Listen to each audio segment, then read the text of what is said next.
19 meeting of the Merrimack School Board. If you could please rise and join me in the Pledge of Allegiance. I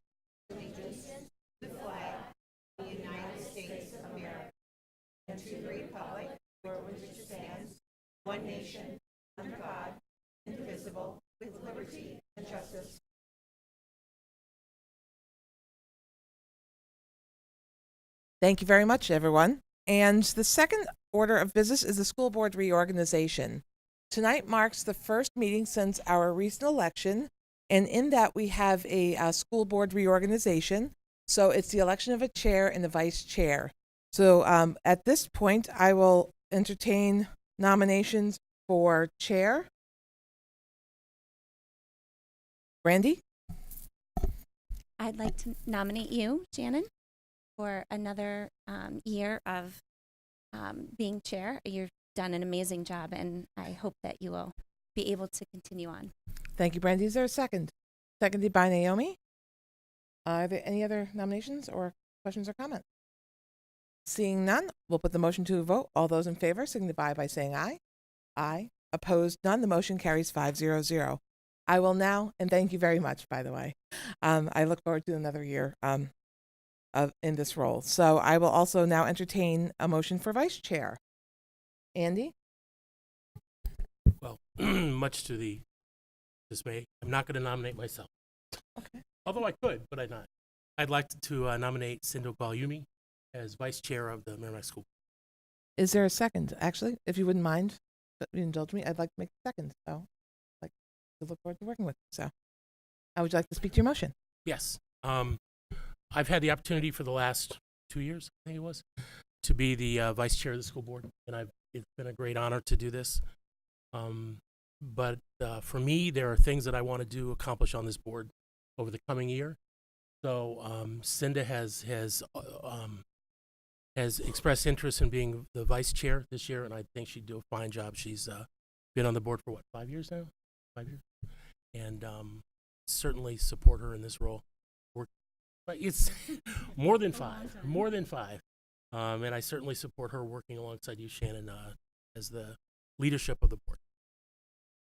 Thank you. I couldn't have said it better myself. Are there any other questions or comments to the nomination? Seeing none, all those in favor signify by saying aye. Aye. Opposed? None. The motion carries 5-0-0. We're going to literally do a reorganization, so we're going to switch some seats. Thanks, everyone. There you go. And I'm still left-handed, which is great, so I get this extra space on my left side. So item number 3, which is also housekeeping, but I think it may be very interesting for those who are in attendance, is the Merrimack School Board Code of Ethics. At the first meeting after every election, the school board reads and signs a code of ethics because this is our new year as a board. So with that, we're going to go through, and if we can indulge, I will take the first section. Cinda, if you can take the second. Andy, if you could take the third. Naomi, if you could take the fourth. And Brandy, you can just have fun and sign. So we'll just go through. We'll read it aloud so you know what we do as a school board and how it guides what we do all year. And with that, we'll sign at the end. So the Merrimack School Board Code of Ethics. As a member of the Merrimack School Board, I shall promote the best interests of the district by adhering to the following ethical standards and affix my signature to the same. Trustworthy and responsibilities. 1. I will always remember that my first and greatest concern will be the educational welfare of the students in the Merrimack School District. 2. I will be accountable to the public by accurately representing district policies, programs, priorities, and progress. 3. I will be responsive to the community by seeking its involvement in district affairs and by communicating its priorities and concerns. 4. I will work to ensure prudent and accountable use of district resources and never lose sight of the fiscal responsibility owed to the taxpayers of the district. 5. I will make no personal promise or take private action that may compromise my performance or my responsibilities or those of my fellow board members. And finally, I will avoid being placed in a position of conflict of interest and refrain from using my board position for personal or partisan gain. Honor and conduct. I will be honest, fair, just, and impartial in all my decisions and actions. I will encourage and respect open dialogue and listen with an open mind while working for consensus. I will respect the majority decision as a decision of the board. Integrity of character. I will consistently uphold all applicable laws, rules, policies, and district procedures. I will not disclose information that is confidential by law or that will undermine the district. Commitment to service. I will focus my attention on fulfilling the board's responsibilities of goal setting, policy making, and evaluation. I will diligently prepare for and attend board meetings. I will avoid personal involvement in activities the board has delegated to the superintendent. I will inform myself about relevant educational issues. And with that, we will take a moment to sign the Code of Ethics, and at the conclusion, we will pass to the left and put it on file at our district office. Item number 4 is public participation. Anyone that would like to speak under public participation may come to the microphone and state your name and address for the record. If you're a student, just your first name and grade would be appropriate.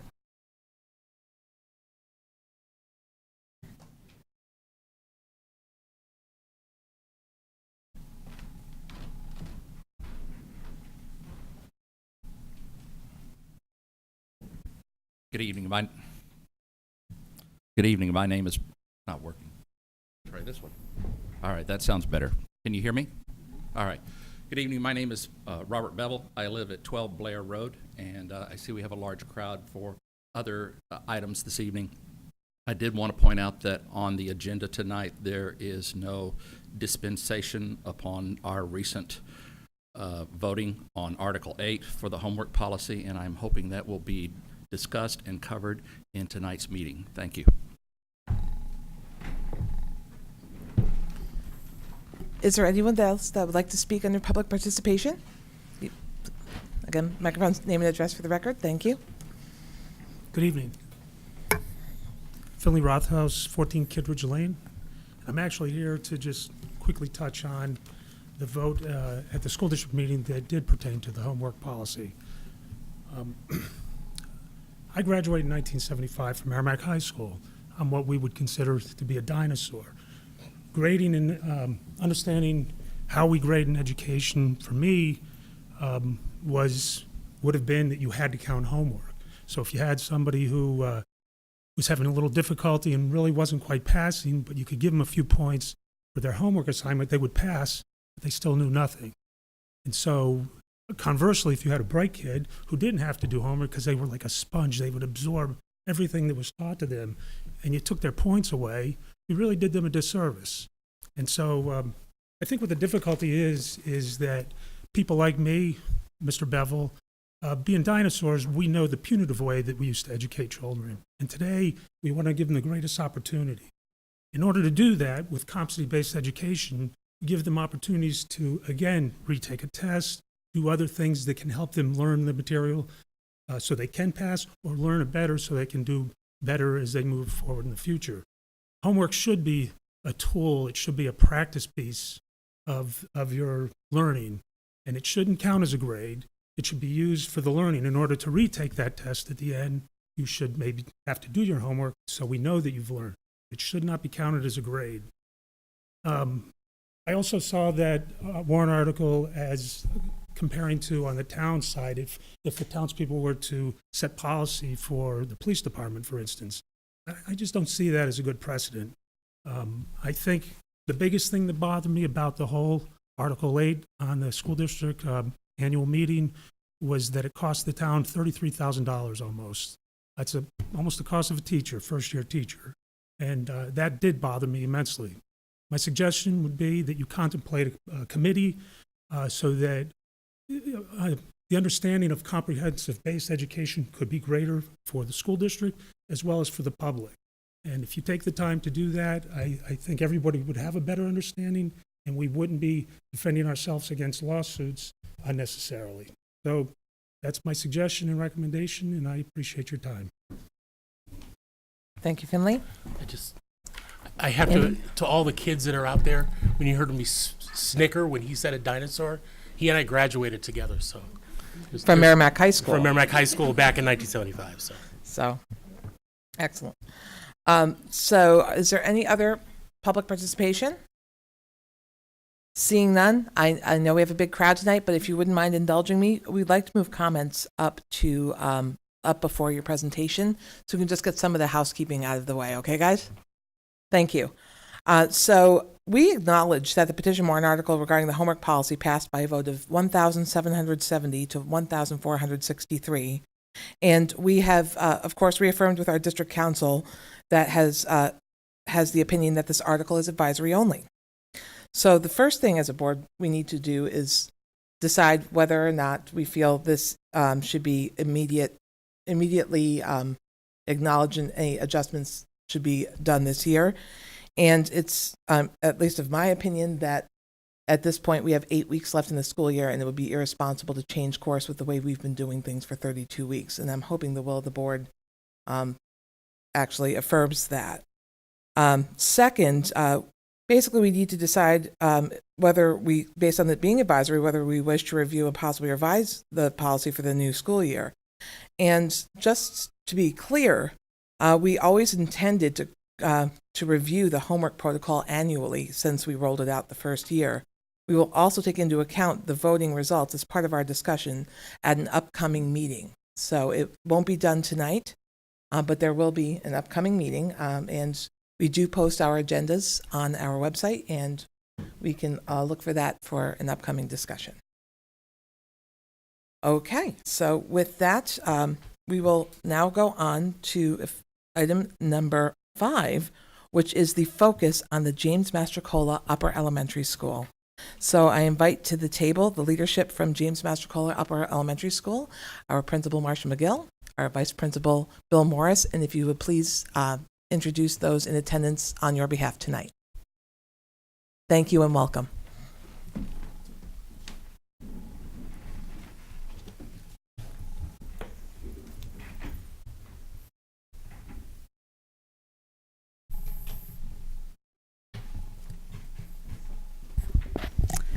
Good evening. Thank you for giving us the opportunity to share some exciting learning that has been happening at the Upper Elementary School this year. Our first group of educators this evening has been working to build a system of care at the Upper Elementary School that actively involves every member of our building. That would include students as well as the adults. This group was formed from members of our Positive Behavioral Interventions and Support Team, Universal Team, and the series of lessons they have developed are called Compass Social and Emotional Learning.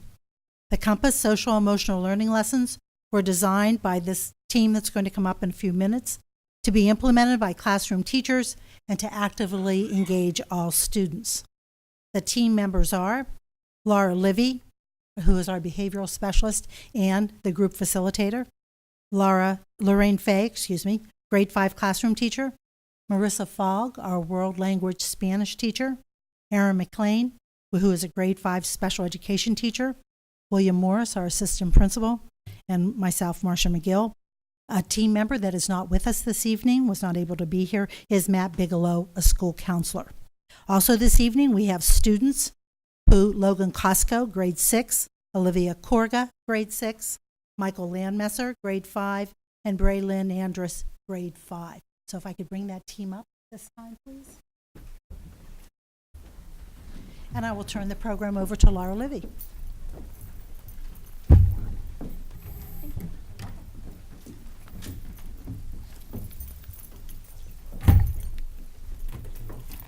Okay, Mr. Morris, would you like to continue? So here at JMUS, we've noticed over a period of time, and from reviewing a variety of sources, including behavioral data, teacher observations, and parent conversations, that students today have deficits in basic social skills, the ability to resolve conflict, and being able to successfully self-regulate.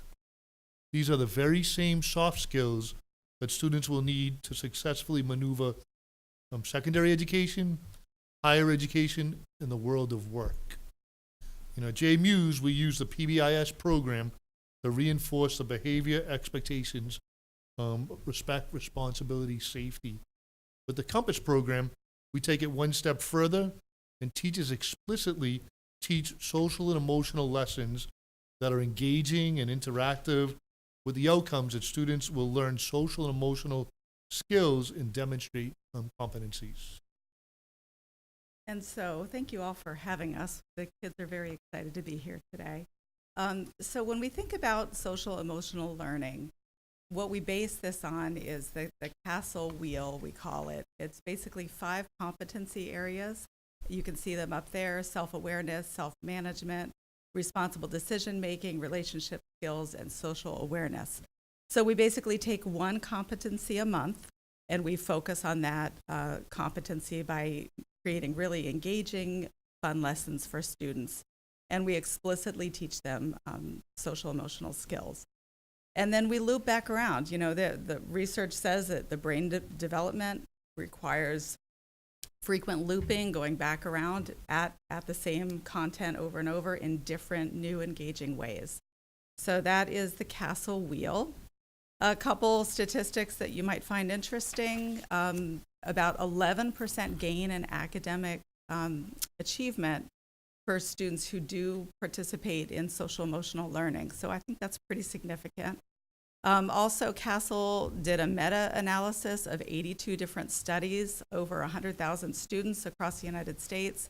They found a long-term effect, I guess, on kids who had social emotional learning. So 18 years later, they found those students had fewer conduct problems, they had more engagement in school, and better relationships with peers. So that's pretty significant that what we do now could affect students 18 years later. And at this point, Hi everyone. I've had the pleasure of being on the Compass Committee since it began this year. And what we do is meet a half day once a month to plan the lessons for the next month.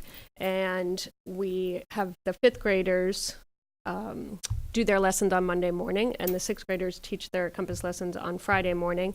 And we introduce the language on a weekly basis through the announcements, and also have the language posted, the statements of what we're trying to get across that week in each classroom. And we reference it often. And it's really neat to see the kids becoming familiar with the language as it circles back around too. We get the lessons from research-based articles. We use video clips a lot of times at the beginning of the lessons to engage the students right away, and lots of team building activities to get them engaged in the lessons that they're doing. One example or one cycle of the Castle Wheel is relationship skills, which of course is so important right now with everything we do with being in a class of 25 kids, is knowing how to get along with them and how to communicate. So we want them to make and maintain healthy relationships with their classmates and with the adults in the building as well. We started right off with one of the lessons just knowing how to greet someone, look them in the eyes and say hello, like very basic, because there's kids that don't. When you say good morning to them, they just walk on by. So just by getting them to actually do that process and go around to their classmates and say hello and look them in their eyes, like that was a first for a lot of the students. So it's interesting to see as we go. And the communications of relationship skills help so much just with teamwork and the partner activities we do across the curriculum, and we're constantly doing group activities in all content areas. So it really helps them get along better to accomplish the standards that we're aiming toward. And 2 of my students, Braylon and Michael, are here to talk about one particular relationship skill activity that we worked on. One of our lessons was about communication. We learned how to properly communicate with each other. One of the activities we did was called iMessages, where the teacher would say a negative thing and you would have to turn it into a positive thing. For example, you go up to someone and say that you may be mad, but the person doesn't know what they did, so you would have to change it and say, I'm mad because you shut the door on me, or something like that. Then we played a game called Telephone. It is also an activity of communication. For example, you would stand in a circle, the teacher would say something to the student, and the student and then the student would say it to the person next to them, and then so on. Then the last person to hear it would have to say it out loud, and most of the time it gets messed up somewhere around in the middle because you're only allowed to hear it once. So if one student doesn't hear it clearly, then what they heard they have to say. It is a different example of communication. It is learning how to listen and not talk when somebody else is talking. And here's Michael, and he's going to explain another game. So part of the communication lesson, me and Braylon sat back to back with drawings. Partner A, the first time, we both had 1 minute to draw something. So I drew a plane, and Braylon was not allowed to ask questions, and she drew a plane too, but it was not the same looking as mine. And then for the it was not the same because she was not able to ask any questions. And then the second time, Braylon drew a drawing of a flower, and then I was allowed to ask questions, and mine came a lot closer than hers did. So what does that kind of show you? That communication is what you need to do most of the time to figure something out.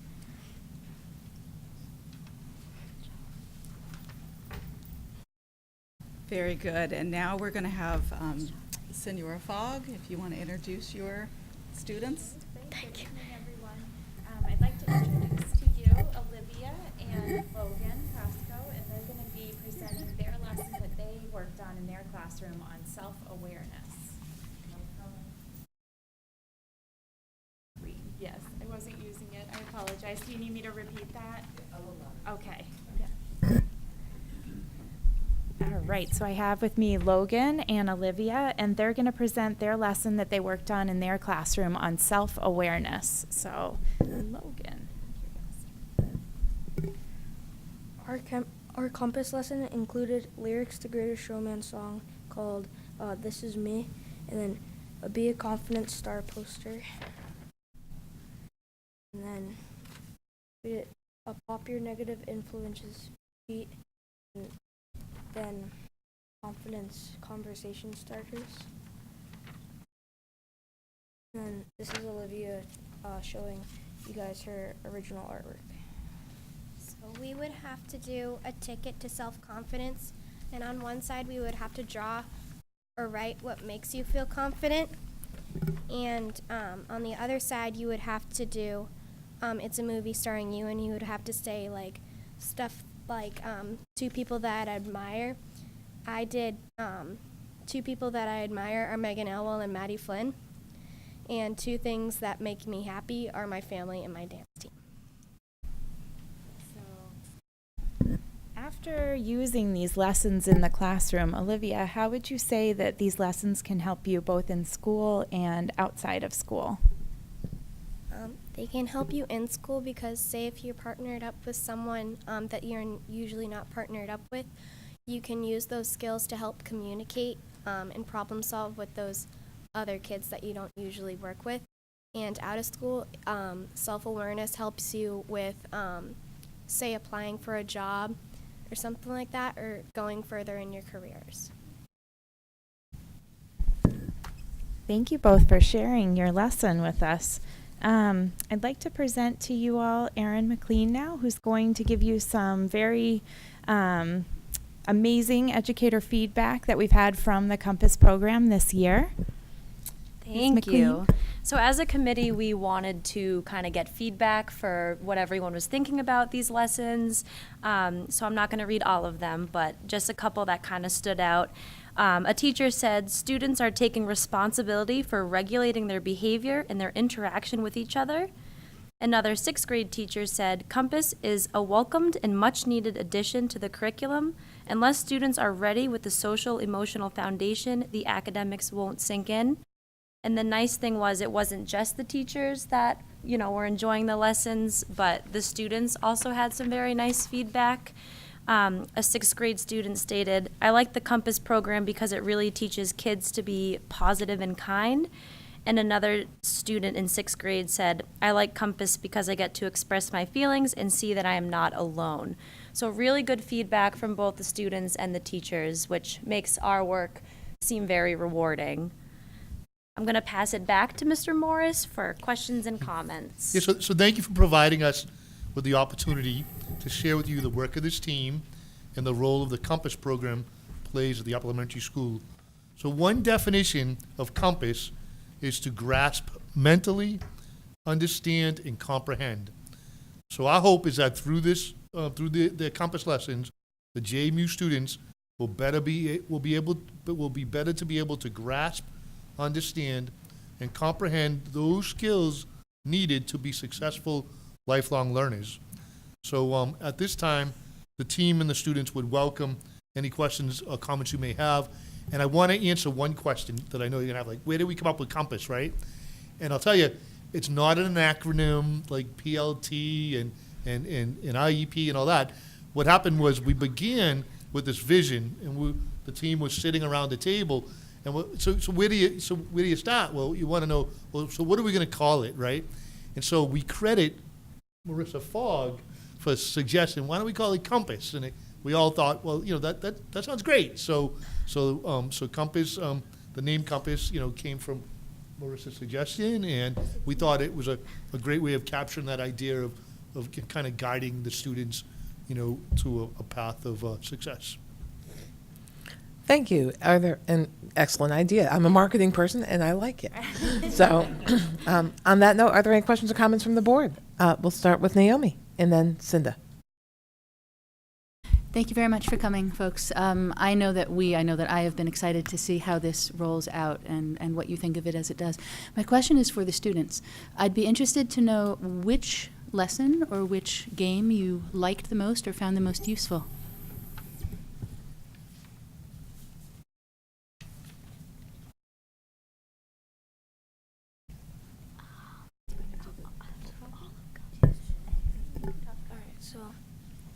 The Ticket to Self-Confidence, and it's a movie starring you. I felt like it allowed us to express ourselves, and the teacher got to know us better from us doing that.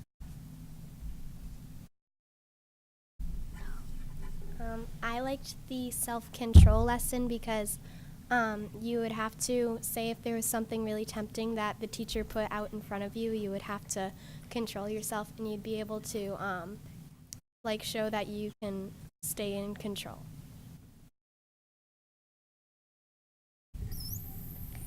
I liked when we created this necklace where everybody got to choose their own bead, and it was sort of representing how everybody's unique in a bunch of different ways.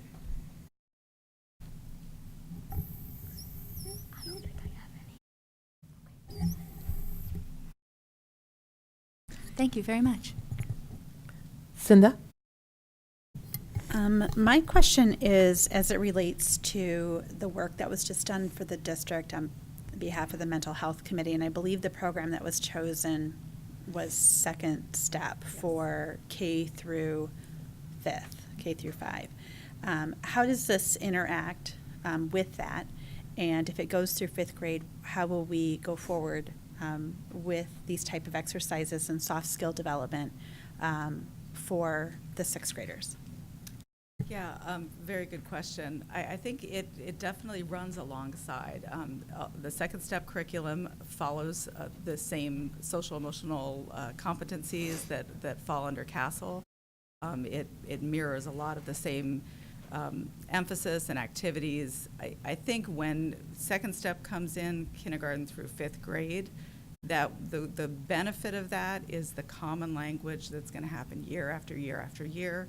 No matter which elementary school the kids come from, they're going to all have the same emphasis and same understanding of how to solve problems, what to do in case of conflict, how to make a friend, things that we want our kids to be able to do.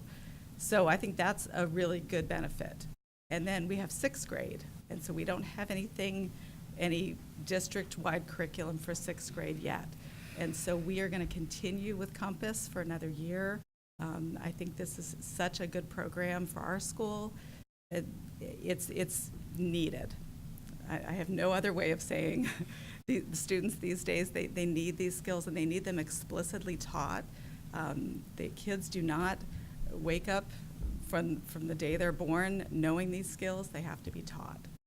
And the classroom teacher is the ideal person to do this because they're reinforcing the lesson all through the week. So they might have a lesson on Monday morning for half an hour, whatever it is, and then throughout the week they're reinforcing all those lessons, and it's ideal for it to happen in the classroom setting. Brandy?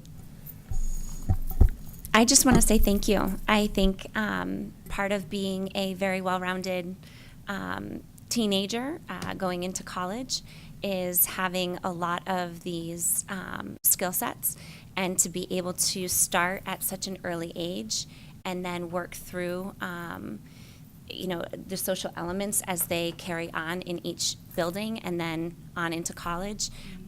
We're providing them an opportunity to hone in on certain skill sets that maybe they need a little bit of extra work on in an environment where it's safe to do so. So I just want to say thank you, and to all those students that came here, you guys did great.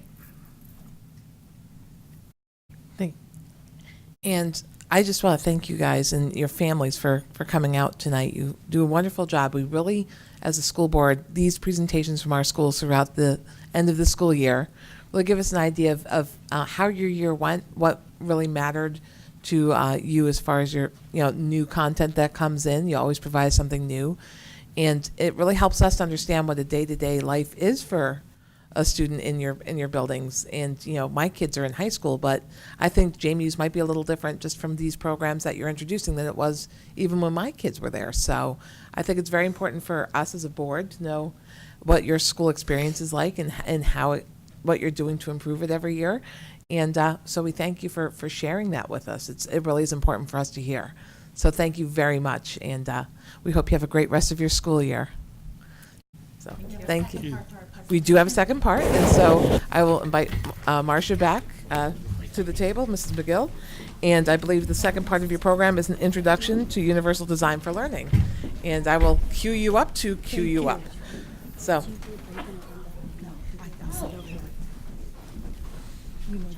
A different cast of characters for this part.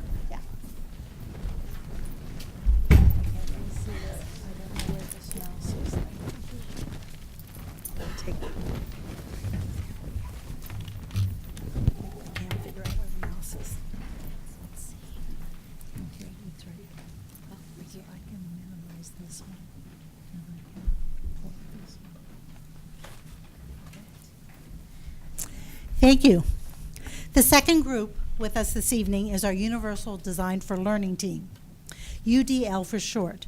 Our school has joined the New Hampshire UDL Innovation Network and has decided to take a deep dive into UDL practices and how they can be applied to our daily work at the Upper Elementary School. I'd like to introduce our team members. We have Dr. Nicole Rowe, our Language Arts Coordinator and Team Facilitator. We have Nancy Romero, our Special Education Coordinator.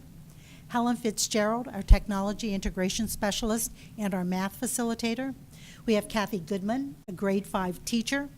Mark Tyers, a Grade 6 Special Education teacher. Myself, the principal, and team members not with us this evening, not able to be here. Nicole Prince and Courtney McDonald, both Grade 6 teachers, and Dan Varela, another Special Education teacher. We have students with us this evening. We have Matthew Brown and Emma McGrath.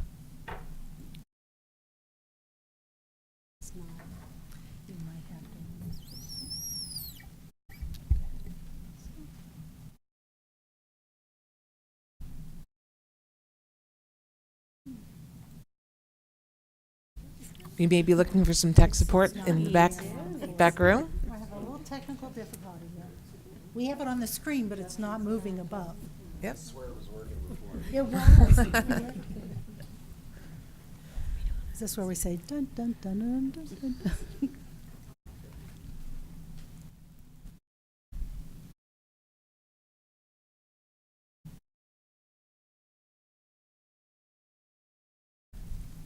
There we go. All right. That's our team. Arrows? Thanks, Justin. I've introduced the team. You're probably wondering when this next picture comes up who this gentleman is. Well, this is Bill Wilmont.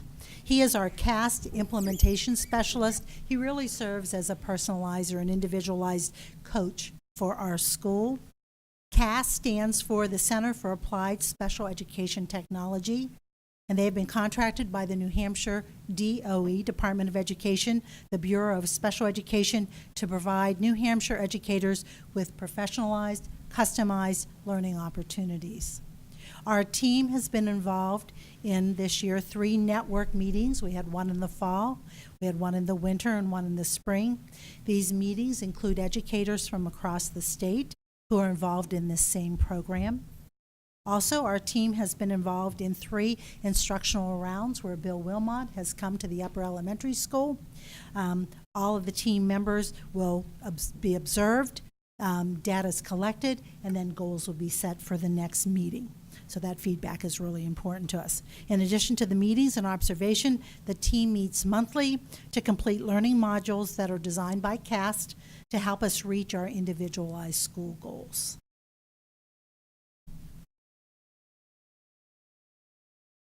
Right, Helen. Okay. UDL proposes not a single one-size-fits-all solution, but rather a flexible scaffold and support that meets individual needs. UDL is an approach to teaching and learning that helps provide all students with an equal opportunity to succeed in school. It encourages flexibility in ways that students access materials, participate in their learning, and they demonstrate understanding. One easy way to provide multiple means of expression in the classroom is to have a diverse portfolio of assessment practices. What you're looking at is a PLT had an operation, was called From the Game Operation, and they worked on PEMDAS. So the students all had a figure on their papers, and different parts of the body had math problems that they had to solve using PEMDAS. And then if they solved the problem together collectively, they put a Band-Aid on it and they went on to the next problem. So those are just sample pictures of the students at Muse. It gives them a good mix of projects, labs, applications, and maybe a few traditional tests and papers to assess their learning. Here, this is another story that happens. It's multiple means of representation refers to the what of learning. Whatever we present should be adjustable by the learner.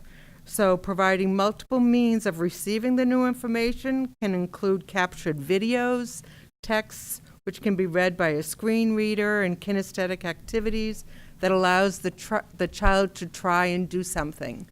So the story behind the photo story is Nicole Prinz, a 6th grade, brought her students to the lab to do a book trailers. And in using it, the students created photo story.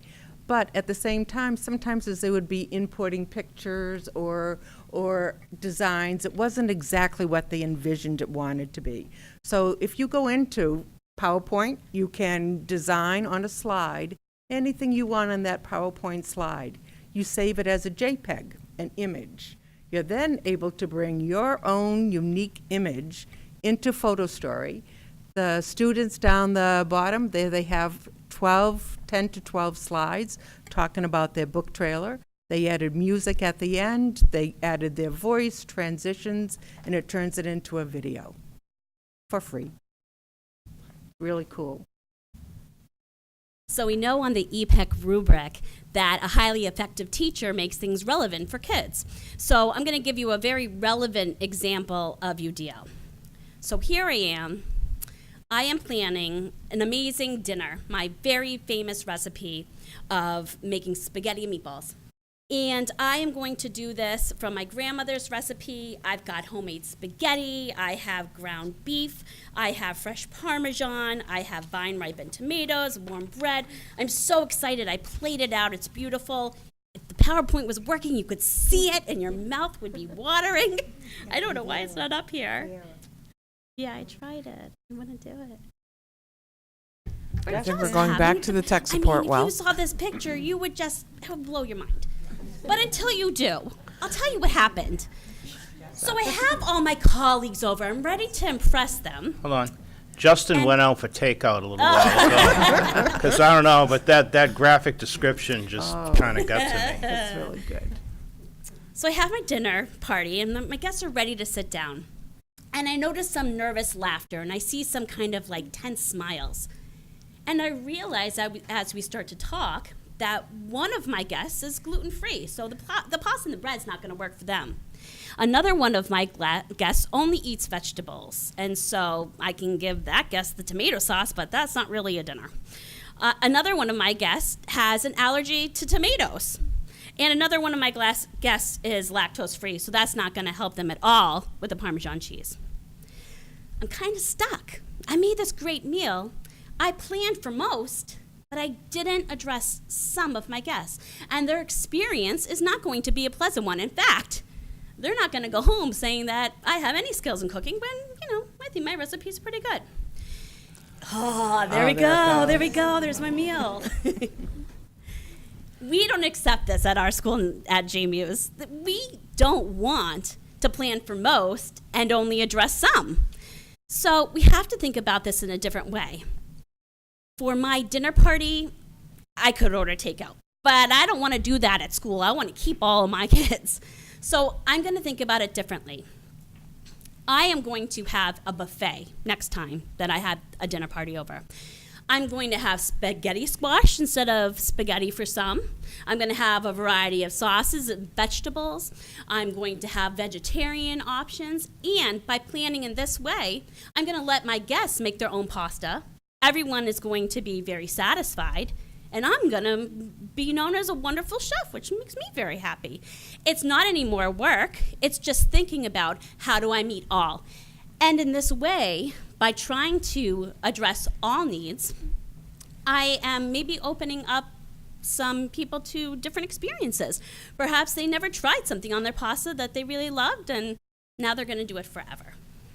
So UDL, we want to plan like this. We want to plan for all of our different learners, accommodate all of our learners, and in the process of breaking down any barriers, we have a ton of different options.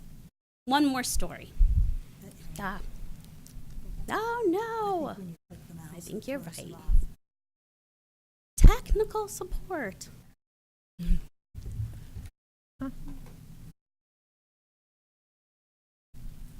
I'll tell the story, and then you'll see the pictures.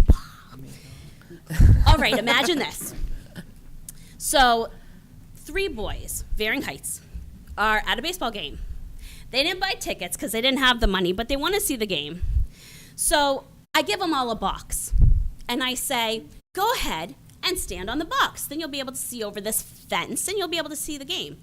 Well, the tall kid's like, great, I can see over the fence, no problem standing on this box. The student who's like the middle height, he can kind of see over it, it's okay. So, satisfied.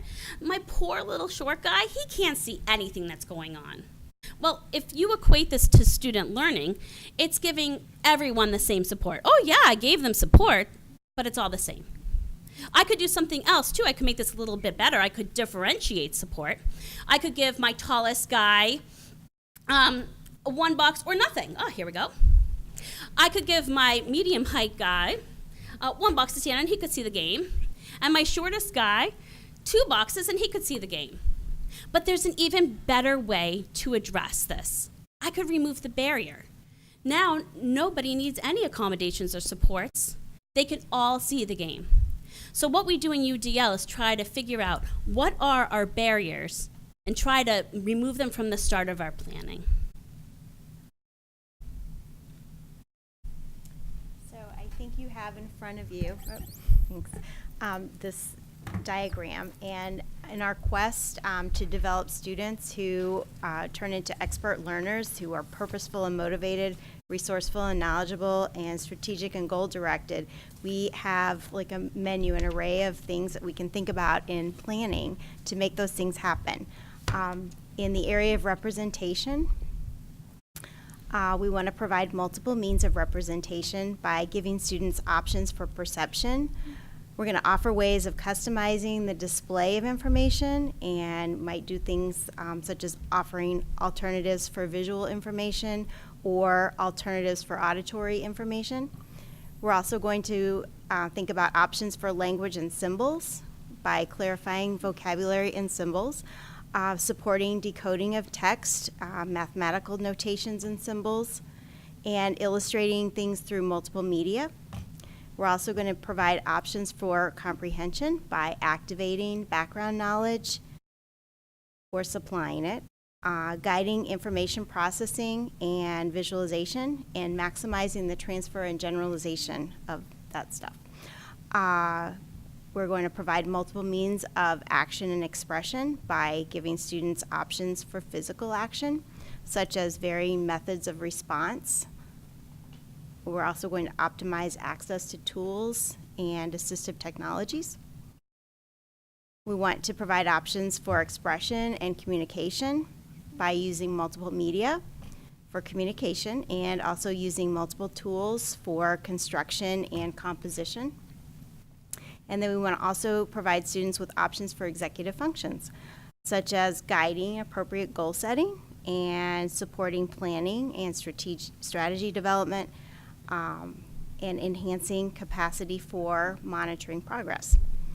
And then finally, we want to provide multiple means of engagement, and we're going to do that by giving options for recruiting interests, such as individual choice and autonomy, and minimizing threats and distractions. We're going to give options for effort and developing persistence by heightening the meaningfulness and salience of goals and objectives, increasing mastery-oriented feedback, and varying demands and resources to optimize challenge. And we want to also provide options for self-regulation by promoting expectations and beliefs that optimize that motivation and developing student self-assessment and reflection tools.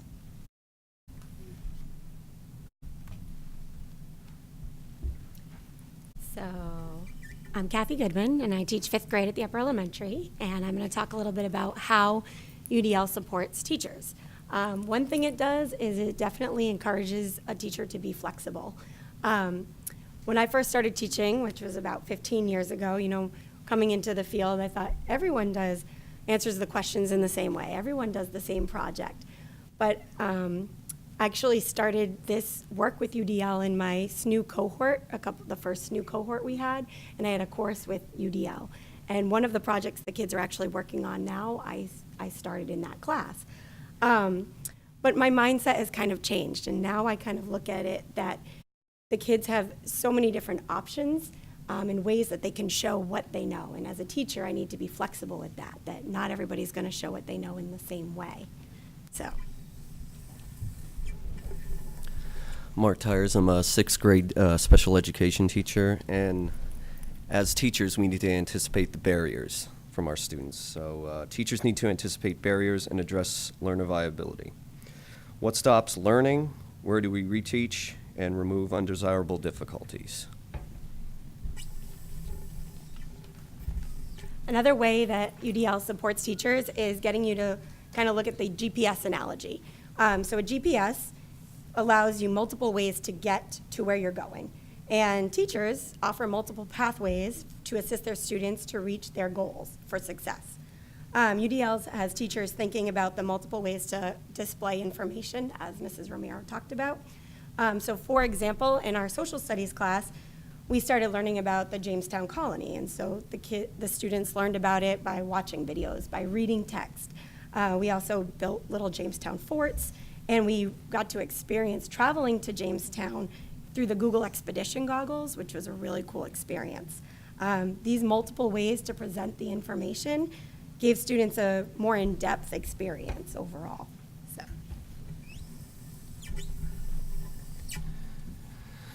So building a teacher's toolbox.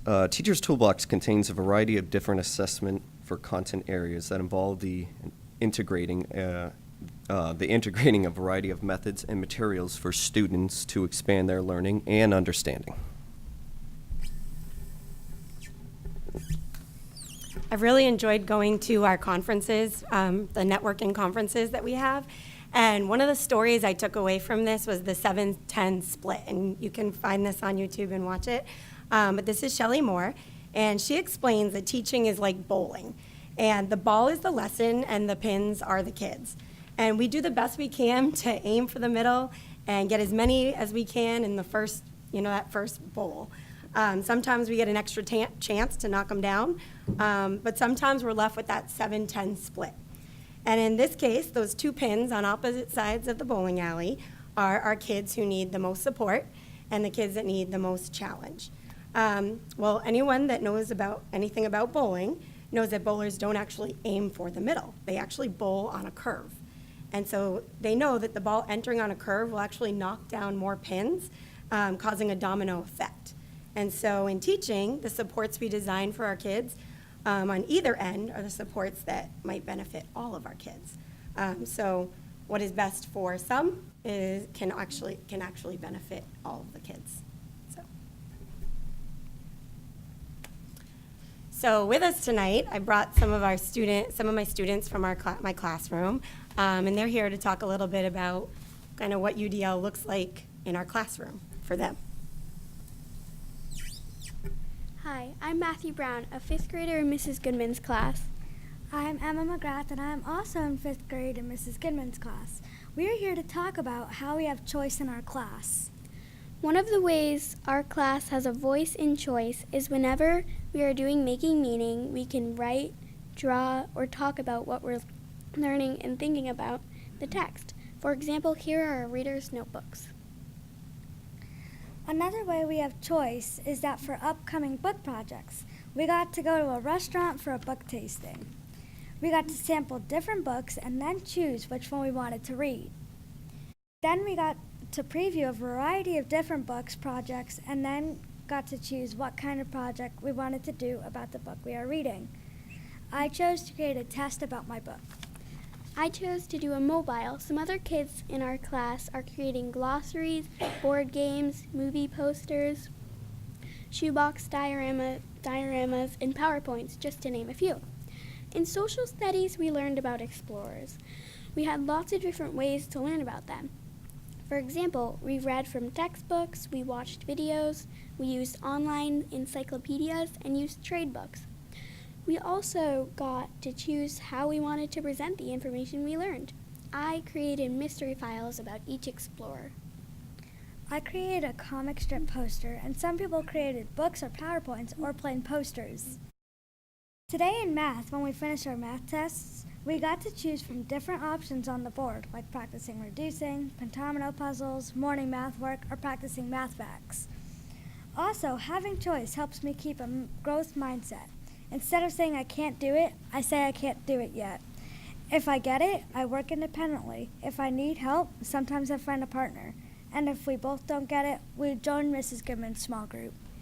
I can express my own way of learning with choice to do my best work. I can complete projects using my talents to create things that I'm proud of, and other kids can do the same.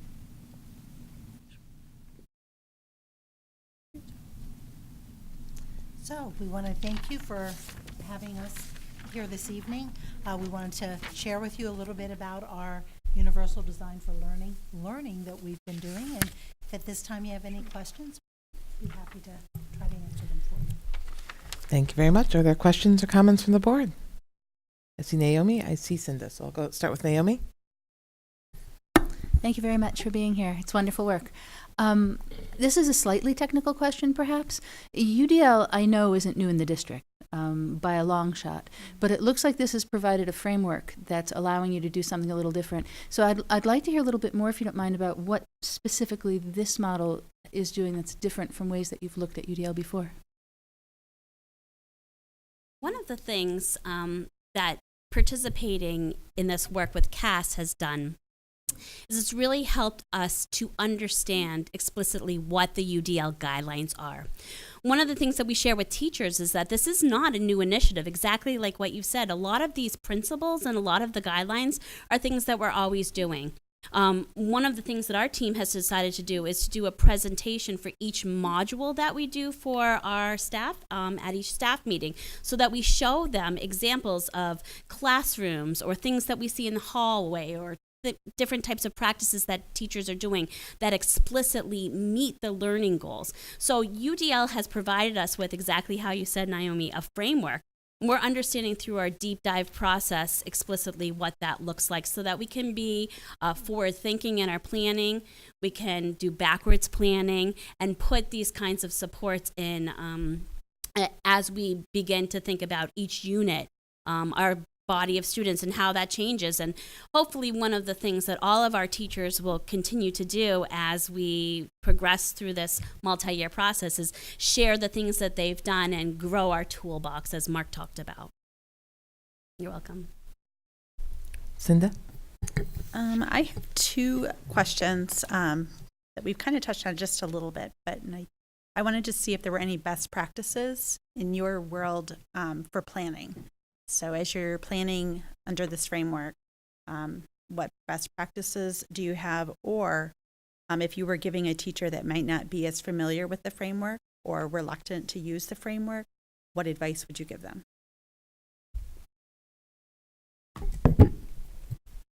So it's really made me think of like looking at the barriers, like what is going to hold my students back from understanding this topic. So I'm just I'm more conscientious about how am I getting that information across to them in all areas. I really like our new math program because they do have that audio visual piece to it along with the manipulative, so the kids have that hands-on experience. They can go back and rewatch videos if they need to. There's also teacher directed, there's small group time. So the students are getting it in all different ways. But I definitely feel that with being a part of the deep dive, I'm very conscientious about how am I getting all that information out to everyone. And then again, too, like how are my students showing me that information? You know, I think that that's definitely always in the forefront now. Whereas before, you know, it's there and it's good teaching, but now it's like, this is what I'm doing. I think another thing is that we've learned that best practices don't always come from teachers. You know, we have learned that student-led learning and talking with the students, getting to know the students, and helping the students or having the students help us problem solve is a wonderful practice to put in place. And so the new teacher who might be wondering, like, what are the best practices, has a wealth of resources in her room. And by exploring children's ideas, very often we get new, great ideas. I was in a classroom the other day, and some students were finishing up some math work, and they were doing a bunch of different activities. Two children were playing a very complex game that I never saw before. And I said, what are you doing? And they said, oh, Johnny made this game up. And they explained it to me. And I said, wow, that's amazing. When did he make that? Oh, he made it up while we had some free time, and he taught us how to play, and now we're practicing our math facts. And these children, within a couple of minutes, were practicing tons of math facts, working on their fluency with this really creative game that this child developed. So best practices, certainly the framework gives us that. I think it helps us to think about using our children as resources as well, and really getting to know them and how they learn best. Mark? If I could just to extend the answers that you've been given to your question, I would just say this. We frequently try to point out ways in which one initiative in our district kind of relates to another. And you've heard some reference to it tonight, but our educator evaluation model is predicated on the idea that that a classroom that is influenced by student voice is a really effective classroom. And in fact, on the left side of the teacher rubric, the highly effective teacher is one who's kind of like the silent maestro. You don't necessarily see. They create the conditions for optimal learning. And one of the things that we know is the days of obviously the teacher is an expert in content, and we have standards that we must address. But the days of just delivering what we think we know, absent knowing how a student is going to receive it best, those days are really over. And so the educator evaluation rubric that's been in place for a few years now has, in some respects, laid the groundwork for some of this work now. So it's hard to always see forest and trees, but there, in a way, there's really been an intentional connection of initiative to initiative, and this is just one example, as our colleagues out here so aptly describe. Thank you for that. And I would say some other dots that I see being connected would be obviously the parent part of the equation, and how they participate, how they contribute to the classroom, the feedback about how their children learn best, that feedback that goes to the teachers. And then you've got district-wide communication between the schools, the parents, and the students. So that's the first thing. And then the second thing I think is what you just said about the student that had the game, and then all of a sudden others wanted to play it. And I think it also builds into those soft skills that we were talking about earlier, where you're talking about leadership skills and providing those soft skills that, again, they carry through with them year to year and then into adulthood, which I think is just a building block onto the first part of your presentation. And you guys did a great job, and thank you so much for your work and for coming to talk to us about it. Well, that was my comment, so thank you for covering it. So you did a wonderful job. So on that note, are there any other questions from the board? Seeing none, thank you so much for your time. We wish you the best rest of your school year. I will just let you know, if you didn't know, you were all live on TV tonight. I did see some cameras back there, and it's also being taped, so you can look at it on our website. We have a link to school district meetings. I just recommend you skip over our part of it and just go to the kids. They're more interesting. But it's available online. They have a YouTube channel that manages the content there, and then also it'll be on channel 21 on repeat until our next board meeting. So you have a lot of ways you can watch yourself on TV. So enjoy, guys.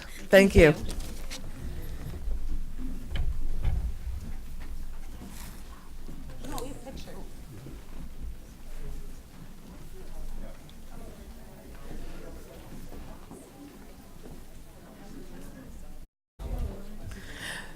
So we can move on to item number 6, which is school board committee assignments. And at your place, you have the current assignments and also the description of the assignments.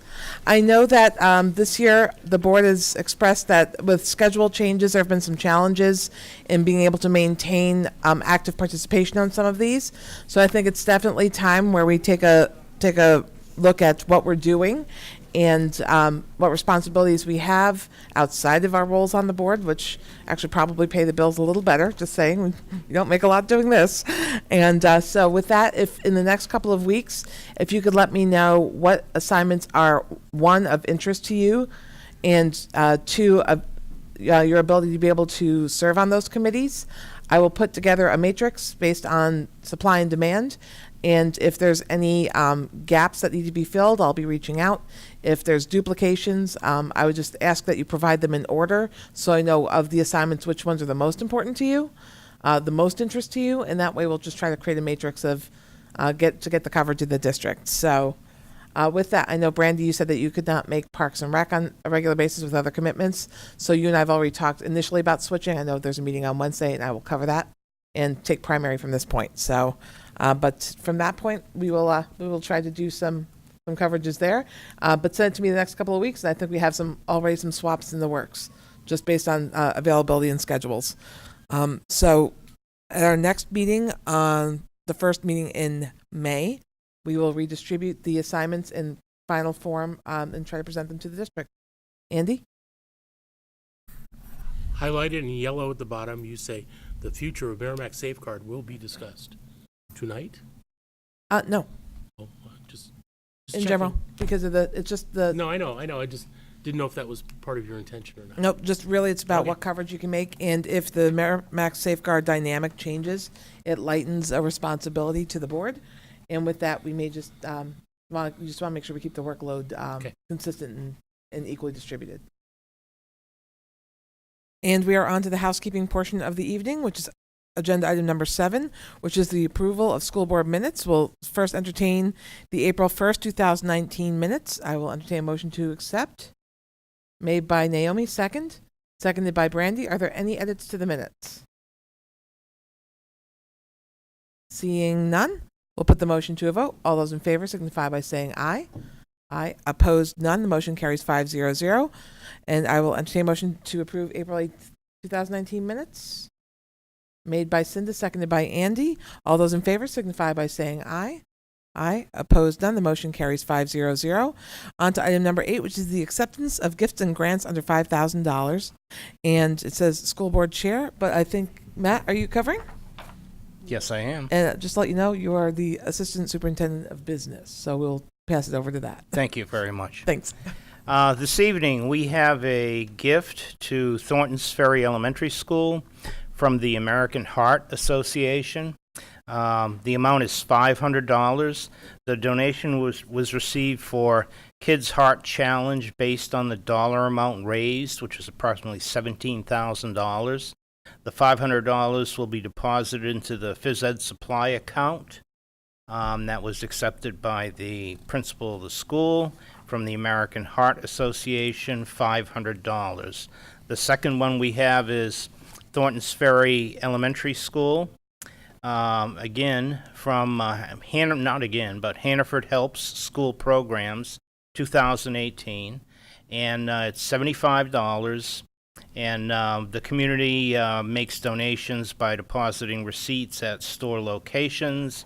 And the school is going to be using this for educational supplies. So $75 from Hannaford's. That is it. Thank you. Thank you. I will entertain a motion to accept, made by Cinda. I'd like to make a motion that we accept this gift with our gratitude. Second? Seconded by Brandy. All those in favor signify by saying aye. Aye. Opposed, none. The motion carries 5-0-0. On to consent with Mark. Thank you. Under consent tonight, we have the following items. Educator retirements, Mrs. Susan Cloutier, English teacher at Merrimack High School, and Deborah Ackblut, math teacher at Merrimack Middle School. In addition, we have educator nominations for 2019-2020. Also, we have the following administrator nominations. Bonnie Painshow, assistant principal at Reed's Ferry School, and John Fabrizio, assistant superintendent-elect for curriculum. And finally, we have approval of social emotional learning skills curriculum grades K through 5. I will entertain a motion. Andy? It's a very sizable consent agenda. It really is. Before they arrest you, because the sirens are coming. The sirens have been going off like crazy tonight. I would like to move that we accept the consent agenda as read that included the retirements, and I want to make clear, people understand, these are the nominations for all of the teaching staff at the Merrimack School District for 328 teachers for nominations for teaching for next year, as well as very important assistant principal at Reed's Ferry, and the assistant superintendent of elect of curriculum with John Fabrizio. So certainly like to move that we accept the consent agenda as read. So moved. Seconded by Naomi. All those in favor signify by saying aye. Aye. Opposed, none. The motion carries 5-0-0. On to item number 10, which is other. We did cover Part B, comments, but I will go with Part A, correspondence. Is there any correspondence to come before the board? I received 2. I got an email from a parent that asked what this vote meant that we commented on earlier in the evening, because she was not in support of the result. She wanted things to stay as is, and how will this vote impact. So I basically said that I would get back to her after tonight's meeting and just let her know what, short-term and long-term, discussions are going to be. So then that would just keep her up to date. So with that, we also got an email from a parent at J Muse who had questions and concerns, and I brought the email to the attention of administration and had administration and building administration address it directly with the parent. So if there's no other correspondence, I'll move on to item number 11, new business. Is there any new business to come before the board? Seeing none, Item number 12, committee reports. Are there any committee reports from the board? Andy? Again, not a committee, but rather the Ceresc Board of Directors. We had our meeting right before this. Today, Marge and myself are on the Board of Directors. Two really quick, the business still remains viable and lucrative, and the services that are being provided to the districts around the state continue. As a matter of fact, they're going to expand in the areas of psychology because of the need that's there within the southeastern region, actually the entire state. And additionally, the Board of Directors for Ceresc is interviewing candidates for a program director as part of to work with the executive director on that. So that went tonight as well. Thank you. Are there any other committee reports? Seeing none. Item number 13 is public comments on agenda items, and we ran out of public, so I will close that. We'll take a moment to sign the manifest, and I will entertain a motion to adjourn. Made by somebody that wants to leave. That's Naomi, seconded by Brandy. All those in favor signify by saying aye. Aye. Opposed, none. The motion carries 5-0-0. Thank you and good night.